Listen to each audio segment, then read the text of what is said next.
Sometimes there's something in the news that can seem incredibly benign, but actually when you dig below the surface of it, there's actually a sort of slightly bigger issue, and in this case I believe a significantly bigger issue at play. Now this article today is from the home of the sensationalisation of the minimal story, and that is of course the Daily Mail. And this is, on the surface of it, a story about supermarkets and security cabinets, but I do think it underlines a sort of significantly bigger problem. But here's the headline. Tesco shoppers fury as supermarket giant introduces new high-tech cabinets to lock alcohol away to stop thieves, forcing customers to complete a 4-stage process for access. So basically the long and the short of it is that Tesco's have installed AI-based cabinets which make you go through a bit of a process, maybe, I don't know, put some details in or whatever, before the cabinets unlock and you're able to get your alcohol out.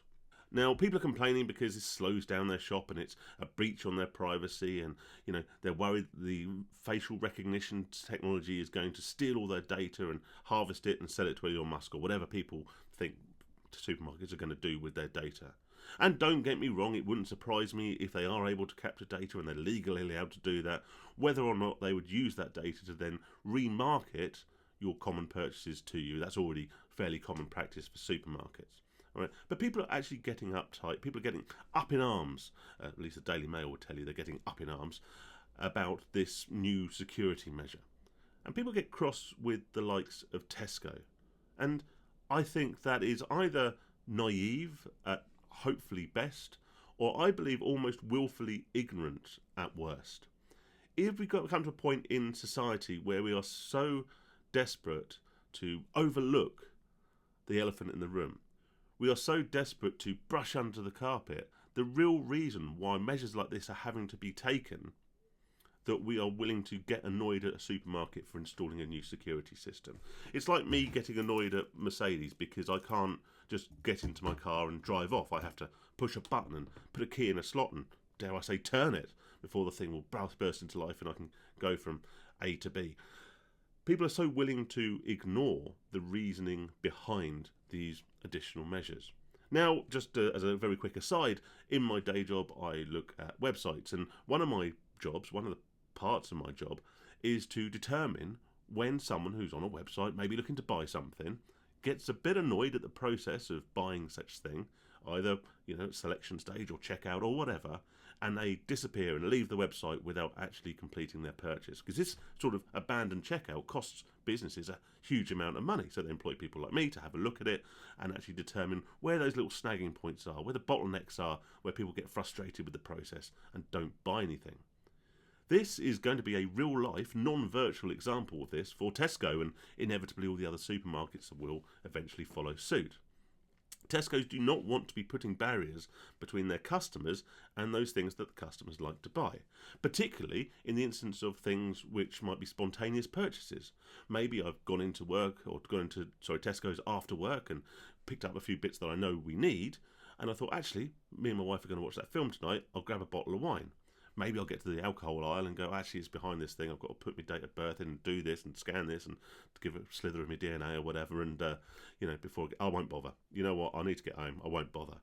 This is going to potentially cost Tesco's money in lost sales, but obviously also in the huge cost of implementing this system. Okay, so Tesco's do not want to be doing this. And to blame Tesco's is, like I say, to blame any company for putting security measures in place. In an ideal world, we would not need these additional security measures, but they have proven time after time to be necessary due to a massive increase over the last decade in shoplifting and petty criminality.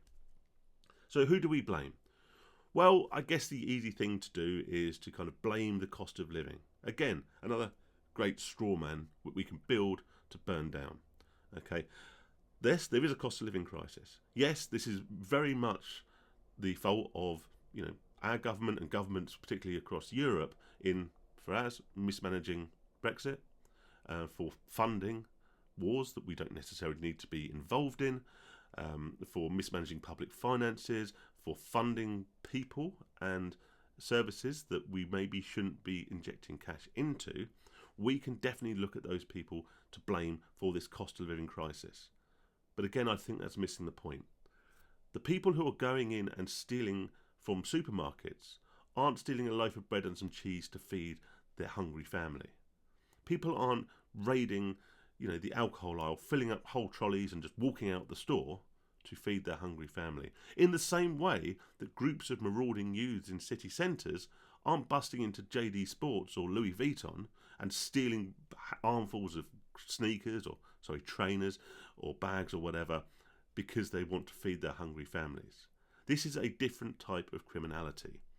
And if we look at the places in which these additional security measures are being implemented first, these particularly high-risk areas, then dare I say, you have to be willfully ignorant to disregard the demographic of people who make up larger proportions of the population in these areas. All right?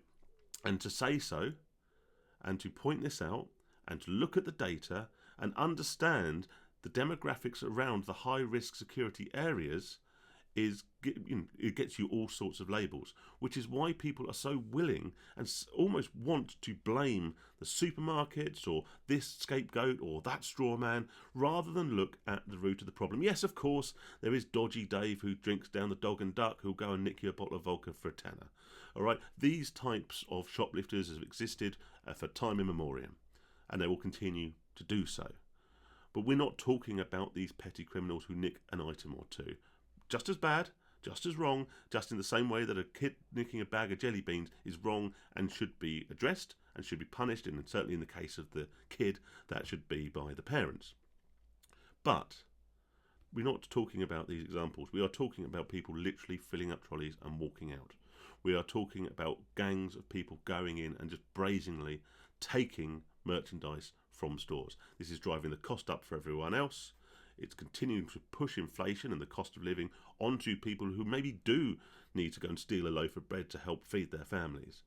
And to misappropriate the blame for these new measures and the fact it's a bit more inconvenient to your shopping, and to place that at the door of the supermarkets, who are probably the biggest losers in this, along with the consumers who are ultimately footing the bill, is, I believe, like I say, naive at the very best, but also, I believe, willfully ignorant. Because if we ignore the real source of this problem on the many different levels that source may come from, okay, then we are able to better justify our own political decisions and the fallout that comes from those decisions.